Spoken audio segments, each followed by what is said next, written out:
Chicos, hoy mi intención es hablarles sobre el método de los multiplicadores de Lagrange o multiplicador de Lagrange en este caso, que es un método para estudiar extremos relativos de una función, en este caso de dos variables, o un campo escalar de dos variables, es decir, tomo una función z, f de x, y, ¿no?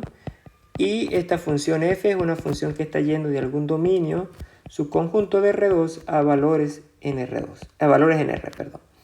Entonces, bueno, antes de comenzar a explicar un poco más de en qué consiste, voy a intentar dar una motivación, y la motivación consiste en hablar en este primer párrafo sobre lo que es el método del Heysiano. Entonces, voy a partir suponiendo de que ya vimos el método del Heysiano y que en ese método, ¿para qué sirve? Bueno, para clasificar los extremos relativos de una función. Es decir, cuando nosotros conseguimos los puntos críticos de una función, recuerde que los puntos críticos es donde el gradiente, un punto crítico, por ejemplo, de dos variables, de una función de variables, es cuando el gradiente es igual al vector 0, 0. Dicho de otra forma, cuando la derivada parcial con respecto a x de la función en el punto x0 y 0, que es el punto en cuestión, vale 0, y la derivada parcial con respecto a y en ese punto también vale 0. Bien, entonces vuelvo a repetir, el Heysiano es el método para clasificar los extremos relativos o donde los puntos críticos donde el gradiente se hizo 0. En el caso de una función de dos variables. Pero también nos entrega información respecto de un punto crítico llamado el punto crítico tipo silla de montar, ¿no? Si recuerdan, la silla de montar era como algo así, no, aquí está, eso está mal. Déjame recordar, era así, así, así, así, y aquí viene así, ¿no? Entonces esta es la silla de montar. Y entonces como una sillita de un caballo. Y entonces este punto en una dirección la función decrece y en esta dirección la función crece. Entonces ahí hay un punto silla. Pero fíjense que cuando uno trabaja estos puntos críticos, uno piensa en que tenemos el paraboloide circular. Y en ese caso aquí tengo un punto crítico que este sería un máximo absoluto, pero es un punto crítico en principio y que uno lo clasifica gracias al método del Heysiano como un máximo, pero también tengo el caso de considerar el mínimo absoluto o mínimo local a través del método Heysiano, y eso pasa, bueno, por considerar que el determinante de la matriz Heysiana en ese punto sea positivo en principio, y mirar el signo de las derivadas parciales de segundo orden respecto a la variable x. Y mirar el signo, si eso es positivo, entonces es un mínimo, y si es menor que 0, es un máximo. Claro, siempre suponiendo que esto es cierto.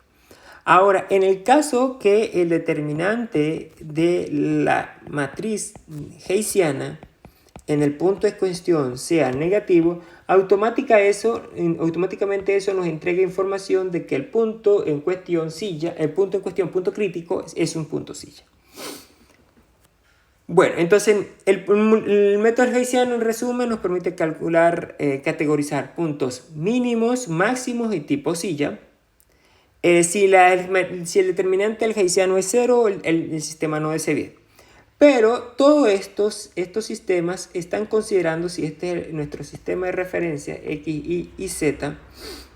Y por ejemplo, estamos considerando un paraboloide que en ese caso es un mínimo. Entonces uno estudia el comportamiento abajo en el plano, en una región abierta del plano, y ahí es donde uno examina cómo se va comportando la función. Eso es otra cosa implícito en el teorema o en el método del Heysiano.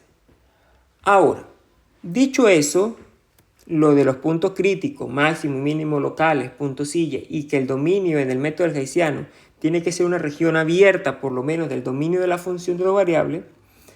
Entonces vamos ahora a mencionar lo que sería el método del Heysiano. Entonces primero vamos a hablar brevemente en qué consiste este método, el método de Lagrange. Entonces, en contraposición al método del Heysiano, uno lo que también quiere conseguir ahora es máximos y mínimos, estudiar cuándo se tiene máximo y mínimo, pero no cualquier tipo de máximo, sino cuando la función no está definida en una región abierta del dominio. ¿Cómo es eso, profesor? Bueno, en el ejemplo que yo acabo de hacer aquí, uno tomaba este plano, este sistema de referencia, y z, y consideraba, supongo que nuestra función en cuestión es esto, y entonces uno estudiaba aquí abajo en el plano xy una región abierta de esta forma. Bueno, ahora para el método de Lagrange, supongo que tienen la misma función, por ejemplo, tienen el mismo paraboloide, y ahora, en vez de mirar abajo, abajo cuando digo en el plano xy, todo una región abierta, yo solamente voy a mirar los puntos que estoy remarcando que son los que están sobre la curva. Y cuando están sobre la curva, esos puntos que acabo de mencionar que están abajo sobre la curva, y los sube al paraboloide, el paraboloide piense que viene así. Bueno, voy a volver a hacer el dibujo. Aquí está, esto es en el plano xy, una curva en el plano xy, y que aquí está el paraboloide que hace algo así. Entonces, cuando estos puntos sobre la curva suben al paraboloide, entonces definen sobre el paraboloide una curvita. Entonces, bueno, yo la estoy haciendo así porque el paraboloide está haciendo circular. Pero esa curva que queda arriba puede ser que está en 3 dimensiones o en el espacio. Y esa curva puede ser que alcance un máximo o un mínimo respecto al eje Y. Y entonces, esos máximos, esos mínimos de esa curva son los interesados para estudiar en el método de Lagrange. Ahorita miramos un dibujo más preciso para que se den cuenta. Entonces, bueno, vuelvo a repetir. El método de Lagrange es para estudiar máximo y mínimo, pero cuando la función no está definida, en una región abierta, más preciso aún, el propósito es determinar los extremos relativos, máximo y mínimo, de una función de variable cuando los pares ordenados x y están, aquí coloco entre comillas, condicionados o bien restringidos o tienen algún vínculo entre ellos o una ligadura o una restricción de una variable con respecto a la otra. Es decir, piense, generalmente siempre es que, por ejemplo, si estamos tomando esto en el plano xy, esta curva, esto está en el plano xy, entonces esta curva, si está descrita por una ecuación xy, entonces acá hay una relación, digamos una relación g de xy igualada a 0. Entonces a esto determina lo que es la ligadura, la restricción, no sé, en fin. Por ejemplo, si tenemos una circunferencia, ¿cuál es la ligadura? Si fuera una circunferencia x cuadrado más y cuadrado igual a, no sé, r cuadrado. Por ejemplo, esto es una restricción y eso es la ligadura, ¿no? Entonces, el propósito es estudiar una técnica analítica que me permite resolver ese problema de optimización con vínculos. ¿Y por qué con vínculos? Vuelvo, la cuestión es que la x y la y no la estoy tomando en un plan, la variable x y no la estoy tomando en toda una región abierta, sino hay una relación entre x y y a través de una curva, ¿sí? Esos x y están satisfaciendo una curva.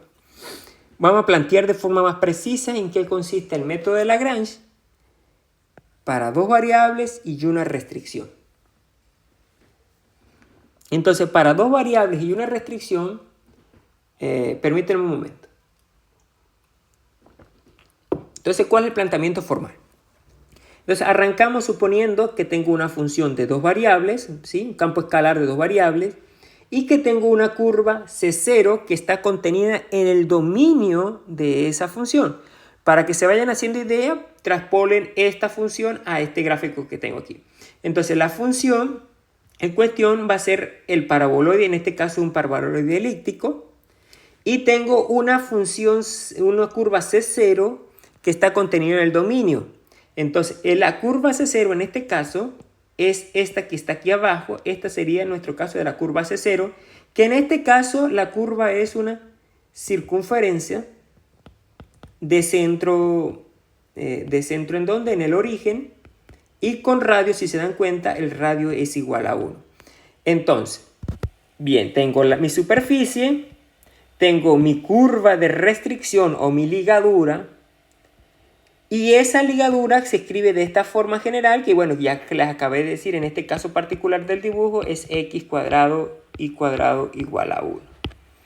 Entonces, ahora, ¿cuál es el problema? Ahora el problema será determinar, ahí va el asunto, ¿cuál es el problema aquí? Determinar los extremos de la curva C1. Ahora, ¿quién es esta curva C1?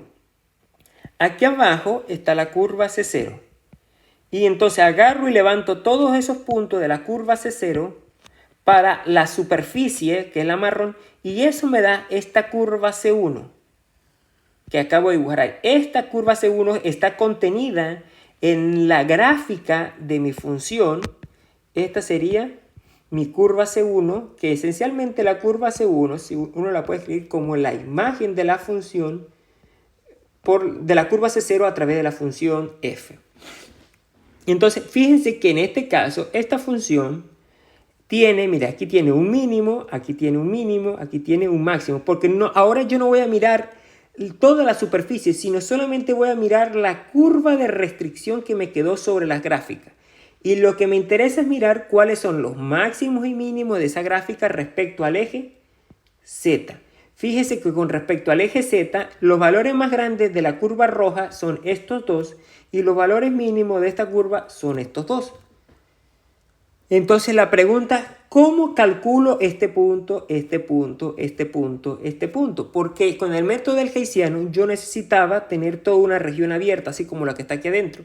Pero en este caso yo no estoy mirando todos los puntos adentro, sino solamente estoy mirando los puntos que están sobre la ligadura, sobre la curva.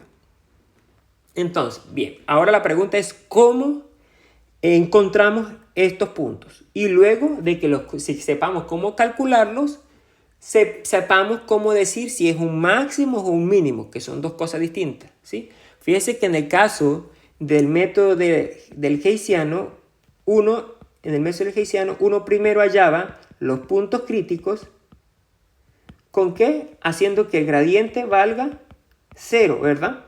O sea, el vector 0 me refiero. Y luego, después que tenía los puntos críticos, uno usaba la matriz o el determinante, uno usa el determinante de la matriz Heysiana. Y con eso uno cataloga los puntos. Bueno, ahora aquí en contraposición. Primero, cómo calculamos esos puntos críticos de la curva roja y cómo los catalogamos. Entonces, fíjense. Aquí primero lo que yo les digo es que en la figura anterior, bueno, ya explico qué es la figura anterior. Entonces, ¿cómo? Esta parte ya lo acabo de explicar, ahora voy a decir ahora cómo posiblemente una forma de cómo calcular eso es realizar un despeje de la ecuación de la ligadura. Por ejemplo, tengo x cuadrado en el ejemplo anterior igual a 1. Entonces, ahora nuestro problema está en despejar de esta ecuación una de las dos variables. Por ejemplo, yo despejo una, despejo y tengo raíz 1 menos y cuadrado, así, ¿verdad? Y ahí tengo, bueno, dos ecuaciones. Entonces, una forma de resolver ese problema es agarrar mi ligadura, despejar una variable en función de la otra, eso es lo que llamo una x grande, por ejemplo, despejo x en función de y, ¿sí? Eso sería x en función de y. O hago lo contrario, despejo y en función de x. Entonces, despejo aquí una de las dos variables. Aquí estoy suponiendo que puedo despejar, no necesariamente eso tiene que ocurrir. Y después que despejo, me voy a mi ecuación de la función de dos variables, sustituyo ese despeje, entonces quedan dos posibilidades. Bueno, si yo despejo la función y o la variable y en función de la x, entonces meto ese despeje aquí en la función y entonces ahora me queda mi función de dos variables. Fíjense que ahora no es función de dos variables, sino es una función de una variable que es x. Y entonces transformé haciendo un despeje de la ligadura, en la ligadura de una de las variables, transformé mi problema de dos variables a una variable y entonces yo ahí le aplico todas las herramientas del cálculo diferencial en una variable, que también es hallar la primera derivada, igualarla a 0, y luego ahí uno puede usar lo que es el criterio de la primera derivada o el criterio de la segunda derivada para luego clasificar esos extremos relativos. Fíjense que, bueno, aquí yo acabo de mencionar en el caso en que yo no pueda despejar y en función de x. Pero a veces es más fácil despejar x en función de y también tendríamos el mismo proceso, ¿no? Ahora, este proceso esencialmente no está usando nada de cálculo de varias variables. Lo interesante es usar herramientas que tengan que ser con cálculo de varias variables. Y otra cosa que estamos usando es el hecho de que yo en mi ligadura o en mi restricción o en mi vínculo entre las variables, yo pueda hacer esos despejes, al menos alguno de ellos dos.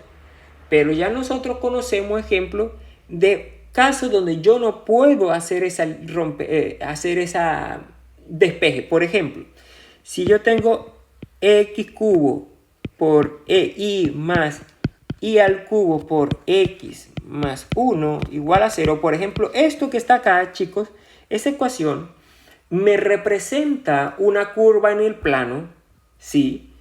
Y eso podría ser tranquilamente mi ligadura xy igual a eso. Pero cuando ustedes vayan a intentar despejar alguna en función de la otra, por cuenta de que aquí tienen cada una de estas variables de grado 3 y la forma en que está dada, ustedes no van a poder despejar ninguna en función de la otra. Entonces, ¿cómo se hace ahí? Entonces, lo que acabo de mencionar de despejar en la ligadura una de las variables y luego introducirla en la función, no funciona porque no puedo despejar. Entonces, ahora lo que les voy a presentar es un método, el método de Lagrange, de multiplicador de Lagrange, en el caso general de que usted pueda o no pueda despejar. Y después la otra parte va a ser cómo aplicar el método de Lagrange. Entonces, fíjense, el método de Lagrange, el método de Lagrange está basado en este teorema. ¿Qué es lo que dice? Bueno, parta usted considerando una función de dos variables, ¿sí? Porque bueno, el dominio es R2.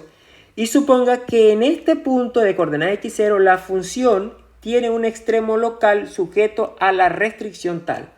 Cuando yo digo esto, un extremo local sujeto a la restricción tal, lo que estoy diciendo son dos cosas. Primero, que cuando ustedes sustituyan ese punto x0 y 0 en su curva, tiene que valerle 0. Y segundo, que cuando ustedes miren, por ejemplo, en este caso, por ejemplo, aquí, por ejemplo, este punto sería el punto de coordenadas, vamos a decir, salvo omitiendo la tercera entrada que es 0. Entonces, este sería el punto de coordenadas P, X0 y 0. Bueno, aquí voy a borrar otra vez. Entonces sería P igual a X0 y 0. ¿Sí? Omitiendo la tercera entrada que es 0. Entonces, en ese punto, fíjense que yo estoy suponiendo que aquí hay un máximo. Entonces, ese punto, primero abajo satisface la curva y segundo, arriba es un extremo local. Y entonces, usando que es un extremo local, ¿sí? Que es un máximo mínimo, entonces, ¿qué nos dice el teorema? Bueno, vuelvo a repetir. Tengo mi función de dos variables, tengo mi extremo, extremo local o un máximo mínimo sobre la curva rojita, y además satisface esta ligadura o la restricción.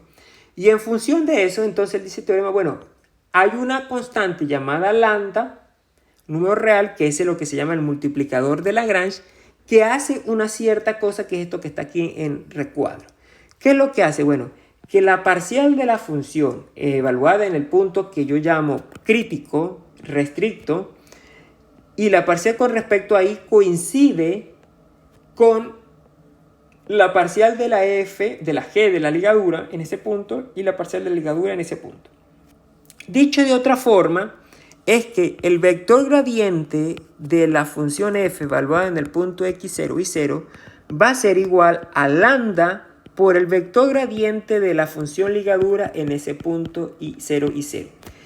Otra forma de decir esto que acabo de cerrar en rojo es decir que el vector gradiente es paralelo al vector gradiente, el vector gradiente de la f es paralelo al vector gradiente de la g en el punto crítico, ¿sí? Entonces quiere decir que tengo dos opciones. Si tengo acá, por ejemplo, apuntando el vector gradiente en esta dirección, entonces el otro puede apuntar en la misma dirección, pero ser más largo o más chico. Este sería el vector gradiente de la g en el mismo punto. O en su defecto, el vector apuntar en la otra dirección. O sea, también puede ser. Y el valor de lambda quiere decir qué tan largo se extiende o qué tan grande es con respecto a este vector inicial. Entonces, bueno, aquí para terminar esta primera parte del método de Lagrange, yo aquí yo coloqué este pequeño apartado que si ustedes quieren leerlo sería bueno. Ahora que dice que por cultura general yo hice una demostración del teorema para ver qué es lo que hay que hacer. Y si quieren mirarlo, aquí está la demostración. Típicamente no se hace con detalle esa demostración en ningún libro de cálculo, tampoco están obligados a saberla, pero siempre es bueno conocerla y saber que en algún lugar alguna vez lo vieron. ¿De acuerdo?